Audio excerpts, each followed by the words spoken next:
Have you ever wondered, why is it that why is it that your customers don't keep coming back as they should? You have a very good product, but you don't know how to sell it. You have a very good product, but the customers are not coming back. They just buy and once, they will just go. The reason is because of what? You don't know how to manage your relationship with them. So today we're going to be talking about what is it that customers want. Because the key to customer service is doing the right thing at the right time. So to choose and apply the right technique, you have to, first of all, you need to know, what is it that my customers want? Because when you answer that question, I believe you have all of the solution you need. My name is Dennis, and this is Tops Institute. So what are those things that customers, I know you'll be wondering, okay, what is it? First, one of the things customers want is problem solved. Every customer that walks into your business, that walks into your establishment, has a problem.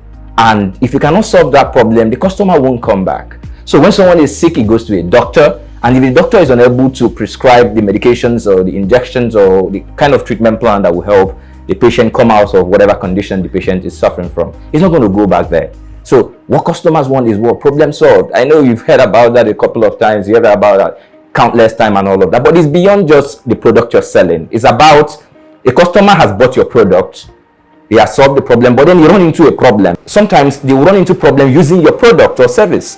And when they run into problem using your product or service, what they need at that point is solution. So when they walk in, maybe your front desk officers or your customer service people do not know what to do, how to troubleshoot and all of that, they won't come back. That's why we say that customers, one of the things they want is what? Problem solve. Just like as you are now, why are you viewing Tops Institute program? It's because you're looking for solution to your business. Just imagine if you, at the end of the day, after taking your time to watch this video and you don't get solution to your problems and all of that, what will you do? Will you come back? No, you won't come back. But if you're able to get solution to your problem by viewing or by watching some of our programs and all of that, our content and all that, you definitely want to come back. That's because we're solving your problem. So every customer is there to do what? To be able to get a solution from you. That is why we said that every customer wants his or her problem solved. The next one is what? Effort. Not all customers' problem can be solved immediately. Yes, not all customers' problem can be solved immediately. Some of them, you cannot even solve it. Because, for example, I teach professional program every Saturday. And when I talk to my trainees or the professionals whom I lecture, some of the trainees, I tell them that, okay, you are here because maybe you want a promotion, so you're doing this program because you want this program, you want the certification to be able to put in your CV, and then you get the employment or the promotion that you're looking for. But what if at the end of the day you don't get to get the promotion you're looking for, or at the end of the day you don't get to get the job you're looking for? What would you say? They didn't do well, they didn't teach me well, their certificate is not good. Let's say you take a course in project management, and one of the questions they ask you in interview is the 49 processes in managing a project. If you're unable to answer, even if it's just 2-3 processes in managing a project, you're unable to get all of these things, there's no way they will give you the job. You can't say you're a project manager without knowing the processes in managing the project. So, but these things were taught in class. Because if you've taken the project management course, you agree with me that there is no project management class that it will not teach you the 49 processes in managing a project. And you cannot claim to be a project manager without a certified project manager without knowing these 49 processes. So at the end of the day, is it the fault of the institute that taught you project management that you're unable to defend that in your interview? Of course, it's not the fault of the institute. It's rather your reason. Maybe you were scared, interview, wahala, and all of those things, so you're unable to answer some of those questions. So that is the thing. So when we talk about effort in business, we're talking about customers want to see that you tried your best. Customers want to see that you made effort. Customers want to see that you try to fix up things. The customer comes and you're just saying, "Okay, no, we're not doing that yet. No, this one is not allowed," without even attempting to solve the problem. So that is one of the things customers will appreciate effort from you. If they don't see effort, they will not move forward with you. So what again do customers want? Customers want choices and options. Nobody wants to be boxed in one place. Just imagine if a customer comes and then you tell your front desk people, "Oh, my boss is not around." Then you not allow the customer stay for the whole day waiting for your boss to come. Why don't you give the customer a choice? "Hello, Sam. Hello, ma'am. The problem is that my boss will be running late. He'll be here by 1 p.m. He will be here by 12. You will not be here as at the time. So I don't know, if you have other things you want to do, maybe you should go do those things and come back later." So you give them choices. Let them be the one to decide, because customers want to be the one to decide. Their faith. They want to be the one to decide whatever it is that happens to them. So if you're unable to tell them what exactly, or give them the opportunity to choose, they will not like you. They will not be able to do business with you because they want the decision to be theirs. Because at the end of the day, they are the users, they are the end users of your product. So they want choices, they want options, as the case may be. What again do customers want? Which is one of the very biggest thing that is worrying most businesses, most African businesses. When I was writing my statement of purpose, I was about to apply for my MBA. And one of the things that I wrote was that, why am I going for MBA? I said, I want to go for MBA because I want to understand why is it that African businesses do not outlive their founders. Most African businesses do not what? Outlive their founder. Did you hear that? Yes, I said it. Most African businesses do not outlive their founders. If you're here, you're an African, you know that there are some businesses that were there when you were a kid in the 90s and all of that. Are the businesses here now? No. What is the reason? Most of the time, either the person is incapacitated, the founder of the business is incapacitated, or the founder of the business is sick or dead or something. They are unable to carry on and all. So I wanted to, pushing the MBA was, I wanted to understand why is it that they cannot, those businesses do not outlive their founder, or most African businesses do not outlive their founder. And one of the solutions I found, or one of the things I found was the fact that we're not consistent. And customers want consistency. Customers want consistency. Customers want reliability and predictability. So these three things: consistency, reliability, and predictability. There is no business that is inconsistent that customers will trust. And if they can't trust you, that means you're not reliable. You cannot be relied upon. And if you cannot be relied upon, they cannot predict you. Every customer wants to predict your product. They want to predict what is the next thing you're going to do. So it's going to be either upward, not maybe backward movement. We're talking about moving forward. So if there's anything they're going to get, they want to get the best value. So when we talk about that, we're saying consistency is important. Talking about consistency and reliability, I'd like to share a story with you. When I moved into Abuja sometime in 2018, one of the first jobs I got was as a business development manager. When I started off, we usually do this professional programs. We teach professional programs for most professionals, and then we had this collaboration with NYSC. And on getting to, because we're going to market the product to core members, so we go to camp. So as a bachelor, I was the only one in the house. So whenever I come back from work, I'm tired. There's a place I eat just across the road.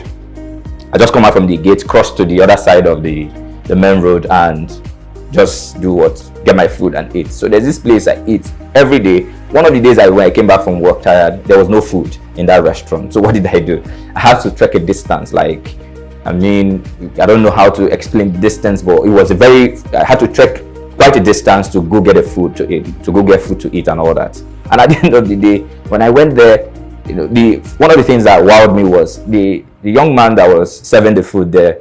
When I came in, he was like, "I love your tie." I was like, "Oh, wow, I like it." I blushed. I was like, "Okay, you love my tie." I said, "Thank you very much." After eating, as I was about paying, the young man was like, "Did you enjoy the meal?" I turned, I'm like, "Am I in Nigeria?" Mama put restaurants, Mama put restaurants in Nigeria.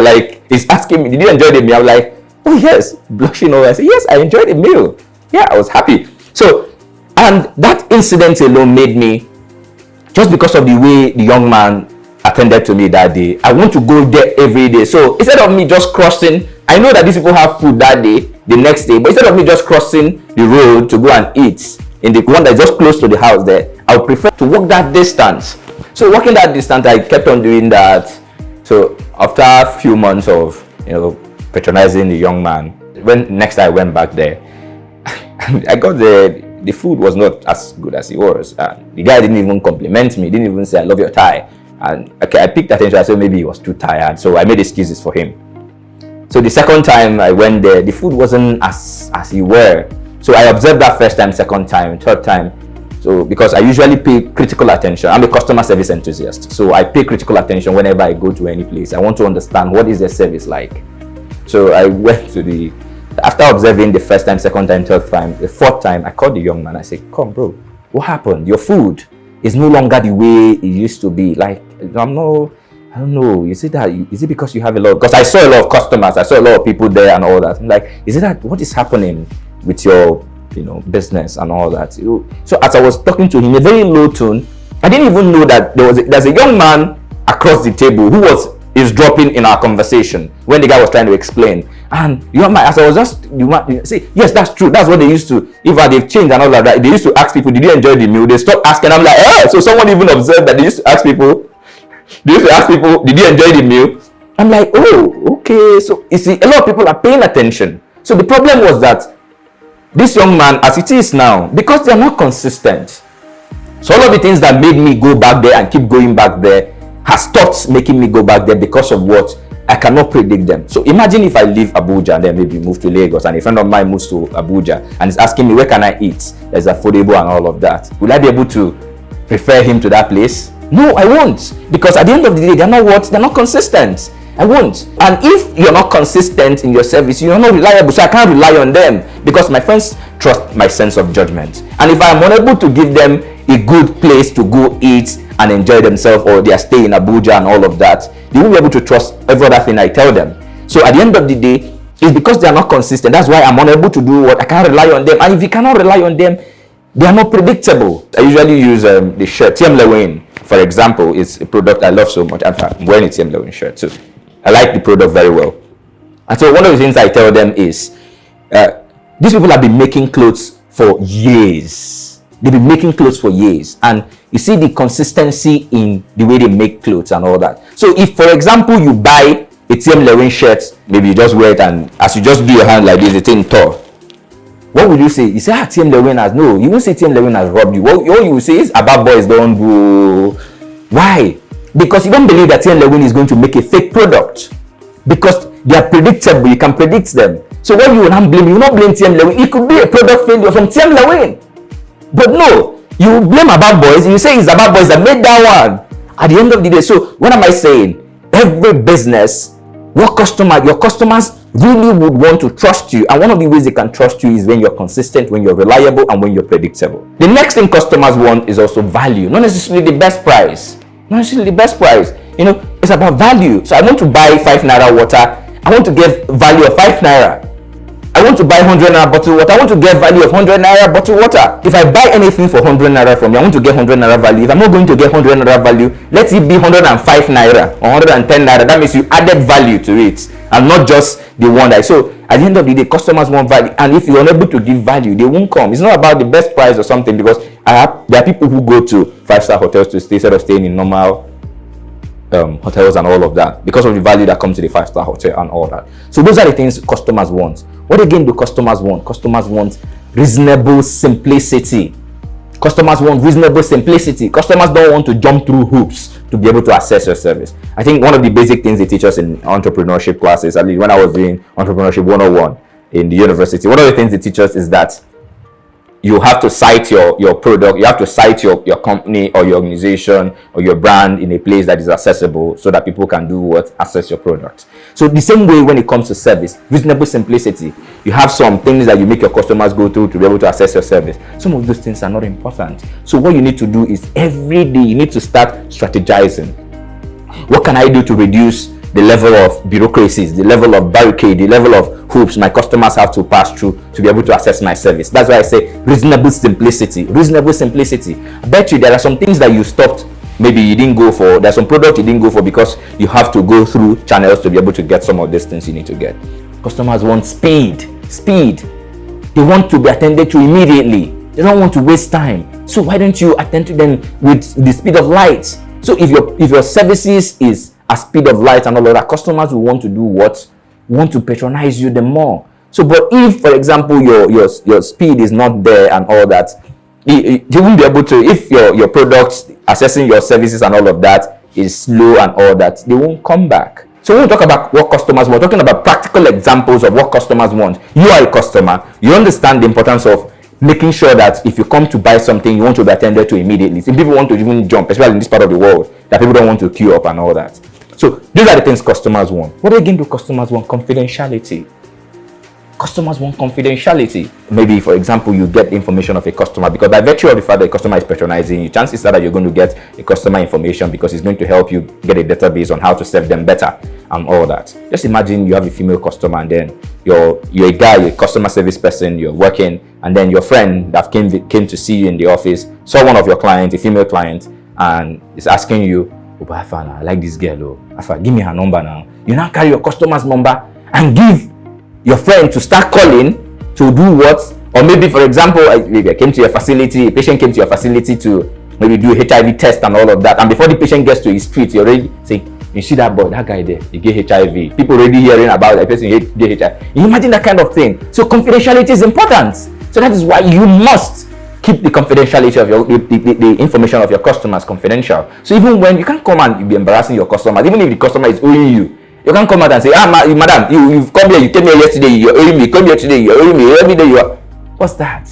So you need to know that customers want their information. So if you cannot just say, hello, Mr. Okafor, please, can you come to my office? Can you come into my office? Let's talk privately.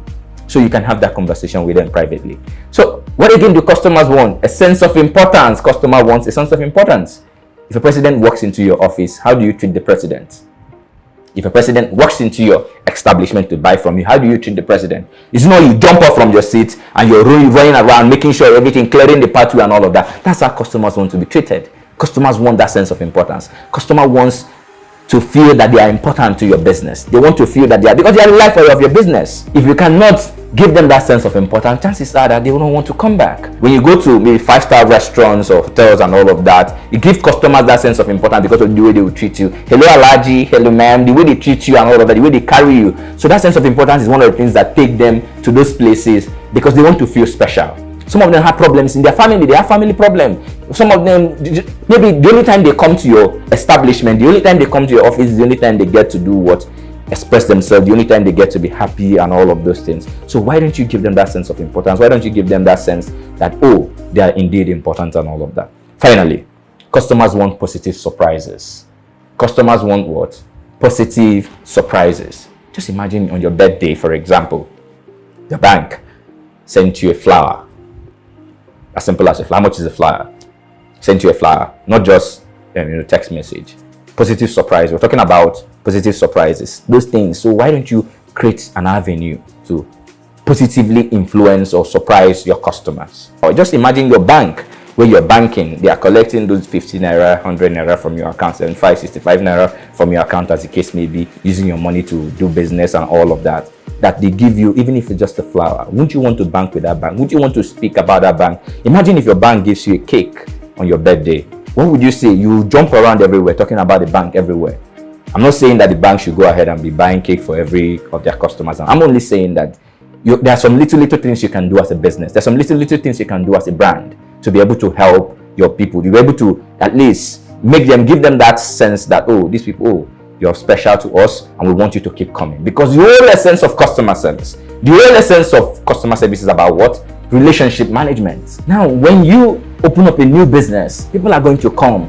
What is it that will surprise them? What is it that will make them want to come back to your business? Is how you serve them, how you treat them, how you make them feel. Because people will never remember what you did, but they remember how you made them feel. That is one thing. They will always remember how you made them feel. So if you make your customer feel special, they will feel special and they will want to come back. They want to tell their friends, please go to this place and be special and feel special, So that's the thing. So you need to know what are those things you need to do. So these questions, like I said, these are things customers want. We have numerous other things customers want, but I bet you that if you pay attention to each and every one of these things that customers want and build a strategy around it, okay, how do I solve? Customers want problem solved. How do I solve these problems? How do I make sure I troubleshoot immediately and solve their problem? Customers want effort. How do I make sure I make effort to solve problem, even if I don't get to solve the problem? Customers want choices and options. How do I make sure I give them choices and options? Customers want positive surprises. How do I make sure I surprise them? How do I surprise them? Customers want that level of consistency. Customers want a certain level of consistency. So how do I make them feel that level of that we are consistent as a brand? How do I make them feel that we are consistent as an organization? So customers, they want reliability. How do I make them feel that, oh, yeah, these people are reliable? They want to predict you. How do I make them feel that we're predictable? By doing what you need to do that, by doing what, making sure you're consistent. Because if you're consistent, that means you're reliable. And if you're reliable, that means you're predictable. They can predict you. Customers want value. So how do I create value besides what they are giving? Because I want them to be able to, I don't want them to spend 1,000 and get 800 naira value. No, I want them to, if they spend 1,000, I want them to get 1,000 naira value. If they're going to get anything other than 1,000, let it be 1,100 and extra value. The value added service and all of that. Customers want reasonable simplicity. So what is that in my business that is making my customers think that they are going through hoops, or they're going through stress, they're going through bureaucracies and all of that to access my service, I take them out. Strategies. You need to strategize on how to do or take them out. If there are things you can, if the burdens are things you can lift from them by just making sure that you look for a better way to fill out those things that you need. You need them in your processes, but you don't want them to feel that your processes are too much and all of that, going through all of those stress and all that. So you want to do what you want to get the best from them. When you have this at the back of your mind, it will be able to help you serve your customers better. And of course, like I said, these are all the things that customers want, and numerous other ones. So I don't know if you were able to learn something today, but I bet you, if you're a business person, if you're a customer service representative, if you are working for somebody or somebody is working for you, these are things you should do for them. These are trainings you should give them, because these are things customers want. And I bet you, if you do that, your business is going to improve. You're going to get more referrals. You're going to get more repeat business and all of that. So I believe that you're more informed and you like to hear more from me. You like to see more of this content. You like to get more value. You like to learn more on how to improve your businesses, improve your customer outlook, improve your retainership, improve your customer experience and all of that. So if you want to do that, subscribe to the channel. You can see the subscribe button, like, share, comment, do all the things you need to do, but make sure that you get this video to the face of everybody that you know who owns a business or who is wanting to build a career in customer service, because I tell you, there is more to come. Thank you very much.